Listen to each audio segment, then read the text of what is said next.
Welcome to our Paid Friendly series. I am Nitisha from Aditya Joshi Sir's team.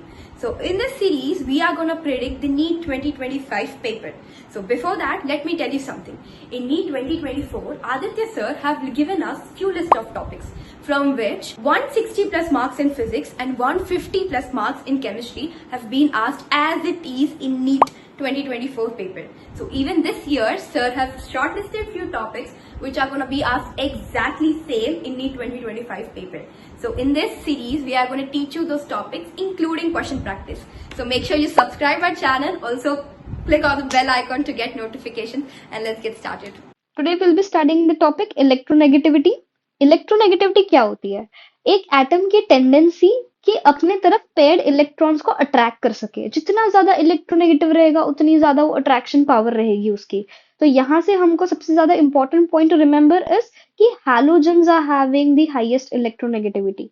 ठीक है, यहाँ पे आप देखोगे some electronegativities are given below, जो इंपॉर्टेंट, जो आपको डायरेक्ट भी पूछ सकते हैं कभी। That is why I have written the values over here, जिसमें से हाईएस्ट अगर आप देखोगे तो halogens are having the highest electronegativity.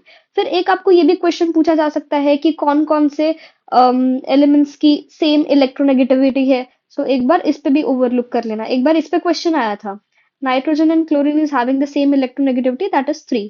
फिर ट्रेंड्स होते हैं कि इलेक्ट्रोनेगेटिविटी का ट्रेंड क्या है कि it decreases down the group. जैसे जैसे हम नीचे जाते हैं ग्रुप में वो डिक्रीज होगा, और जैसे जैसे लेफ्ट राइट जाते हैं वो इंक्रीज होता है। then it is directly proportional to Z effectiveness, percentage of S character और atomic size से inversely proportional है। अभी ये वाले चैप्टर में हमको 3 इंपॉर्टेंट चीजें पढ़नी है। फर्स्ट इज इलेक्ट्रोनेगेटिविटी, दूसरी है इलेक्ट्रॉन एफिनिटी जिसको हम इलेक्ट्रॉन गेन एंथैल्पी भी बोलते हैं, और तीसरा है आयोनाइजेशन पोटेंशियल। अभी इलेक्ट्रॉन गेन एंथैल्पी का मतलब क्या होता है कि जब भी हम, अगर कोई वैलेंस शेल है उसके अंदर हम इलेक्ट्रॉन को ऐड कर रहे हैं, ठीक है, इलेक्ट्रॉन को ऐड कर रहे हैं, तो some amount of energy get released in that process. तो वो जो एनर्जी रिलीज होती है in the process of adding an electron, उसको हम लोग क्या बोलते हैं? Electron gain enthalpy. ये एक्सोथर्मिक रिएक्शन है बिकॉज एनर्जी रिलीज हो रही है। लेकिन जो सेकेंड इलेक्ट्रॉन गेन एंथैल्पी होती है, मतलब पहला इलेक्ट्रॉन आपने ऐड कर दिया तो एनर्जी रिलीज होगी, ठीक है, एक्सोथर्मिक रिएक्शन होंगी। लेकिन जो सेकेंड इलेक्ट्रॉन एंथैल्पी होती है दैट इज एंडोथर्मिक। एक ये डायरेक्ट थियोरेटिकल क्वेश्चन पूछते हैं, ठीक है। Then again comes the trend जो कि almost similar to the electronegativity है कि साइज के से इनवर्सली प्रोपोर्शनल है, जेड इफेक्टिवनेस से डायरेक्टली प्रोपोर्शनल है, और अगर हाफ फिल्ड फुल फिल्ड रही तो हम इसको ज्यादा लगती, इलेक्ट्रॉन की एंथैल्पी ज्यादा रहेगी। जैसे यहाँ पे एक्सेप्शन है नाइट्रोजन और फॉस्फोरस का, कि आपने देखा ये जो ट्रेंड है ना, तो ये ट्रेंड के अंदर नाइट्रोजन इज हैविंग मोर। देखो यहाँ पे कंपेरेटिवली जब हाफ फिल्ड और फुल फिल्ड आती है तो the trend changes, these are the exceptions. Then comes the ionization enthalpy. तो जैसे इलेक्ट्रॉन गेन एंथैल्पी, जब हम इलेक्ट्रॉन ऐड करते हैं वो जो एनर्जी रिलीज होती है उसको इलेक्ट्रॉन गेन एंथैल्पी बोलते हैं। लेकिन यहाँ उल्टा है कि अगर कोई शेल है उसमें से हमको इलेक्ट्रॉन्स निकालने हैं, तो वो निकालने के लिए हमको कितनी एनर्जी लगती है? To remove the loosely bond electrons, that is ionization enthalpy. अब ये हमेशा पॉजिटिव होती है। वो हमने देखा था कि एक्सोथर्मिक रिएक्शन होती है एक्सेप्ट द सेकेंड वन, लेकिन ये वाली जो होती है ये पॉजिटिव होती है। अभी आप देखो कि यहाँ पे कुछ कुछ हर जगह एक्सेप्शन एग्जिस्ट। तो यहाँ पे जितना ज्यादा फुल फिल्ड इलेक्ट्रॉन या फिर हाफ फिल्ड या फिर स्टेबल आउटर शेल रहेगा उतनी ज्यादा हमको दिक्कत जाएगी निकालने के लिए, उतनी ज्यादा जो आई है उतनी बड़ी रहेगी हमारी। जैसे यहाँ पे जब हम ऑक्सीजन में और नाइट्रोजन को कंपेयर कर रहे थे तो जो IE1 है वो नाइट्रोजन का ज्यादा है, ठीक है, बिकॉज P3 वाली कॉन्फ़िगरेशन थी विच इज हाफ फिल्ड वाली। लेकिन जब हम सेकेंड इलेक्ट्रॉन को निकाल रहे हैं तब अब ऑक्सीजन की P3 वाली कॉन्फ़िगरेशन आ गई है which is again half filled. तो फर्स्ट IE नाइट्रोजन की ज्यादा रहेगी, लेकिन वही जब हम सेकेंड IE की बात कर रहे हैं तो वो ऑक्सीजन की ज्यादा रहेगी। Due to what? Due to half filled और full filled concept. Then will see the examples. An atom with high electronegativity generally has high ionization enthalpy। मैंने बताया कि ऑलमोस्ट सेम ही ट्रेंड है सबके। फिर उसके बाद हाईएस्ट इलेक्ट्रोनेगेटिविटी किसकी रहती है? जिसकी साइज कम है, ठीक है। तो इन सारे ऑप्शन में सबसे छोटा क्या है, सल्फर है, that is why it is having highest electronegativity. वापस से वही पूछा है कि मोस्ट इलेक्ट्रोनेगेटिविटी कौन है, हैलोजेंस। और हैलोजन का जो आउटर शेल का कॉन्फ़िगरेशन है, it is NS2 NP5।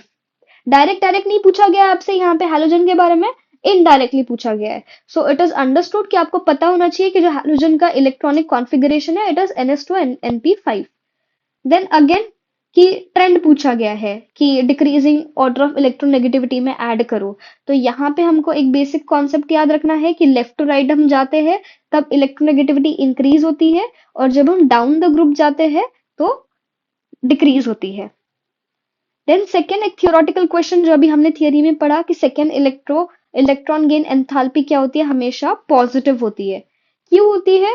Because जो सेकेंड इलेक्ट्रॉन को ऐड करने के लिए जो एनर्जी लगती है उसमें ज्यादा रिपल्शन होता है, that is why it is always positive. फिर इलेक्ट्रॉन गेन एंथैल्पीज वापस से जो मैंने एक्सेप्शन बताया था अभी ऊपर कि नाइट्रोजन में क्या था, हाफ फिल्ड वाला कॉन्फ़िगरेशन आ रहा था। तो फर्स्ट की बात कर रहे हैं यहाँ पे, तो नाइट्रोजन की सबसे कम रहेगी। देन वापस से सल्फर, सेलेनियम और ऑक्सीजन, सेम ट्रेंड हमको फॉलो करना है। Then electron gain enthalpy with negative sign of halogens. Halogen is a very important question जो डायरेक्ट डायरेक्ट आपको बहुत बार पूछा जाता है। जैसे क्लोरीन की सबसे ज्यादा है, ये देखो, इस पे डायरेक्ट डायरेक्ट क्वेश्चन है। Remember this is the most important question and it is asked very frequently. Because यहाँ बच्चे क्या करते हैं, एक नॉर्मल हमारे दिमाग में क्या चलता है, एक तो फ्लोरीन क्लोरीन ब्रोमीन आयोडीन कर देते हैं, या फिर अगर जिसको बिल्कुल नहीं पता है वो आयोडीन ब्रोमीन क्लोरीन फ्लोरीन ऐसा कर देता है, उल्टा वाला। बट यहाँ पे ये थोड़ा सा चेंज है कि क्लोरीन पहले आएगा फ्लोरीन से। This is something which you need to remember hardcore. Pick up the one with the highest value of second ionization enthalpy। अभी यहाँ पे उसने क्या पूछा है, थोड़ा ध्यान से क्वेश्चन देखना, सेकेंड आयोनाइजेशन एंथैल्पी पूछी है, मतलब पहला इलेक्ट्रॉन तो इजीली निकल जाएगा।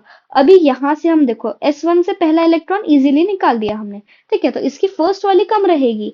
लेकिन सेकेंड अब हमको कहां से निकालना है, P6 से निकालना है, जो कि नोबल गैस कॉन्फ़िगरेशन है। तो ये सबसे ज्यादा डिफिकल्ट रहेगा P6 से निकालने के लिए, ठीक है। अभी यहाँ पे एक P6 वाला ऑप्शन भी था, तो इसकी फर्स्ट वाली ज्यादा हाईएस्ट रहेगी, लेकिन सेकंड वाला थोड़ा इजीली निकलेगा। लेकिन आपको पूछा क्या गया था, second ionization enthalpy, so you need to read the questions also very carefully.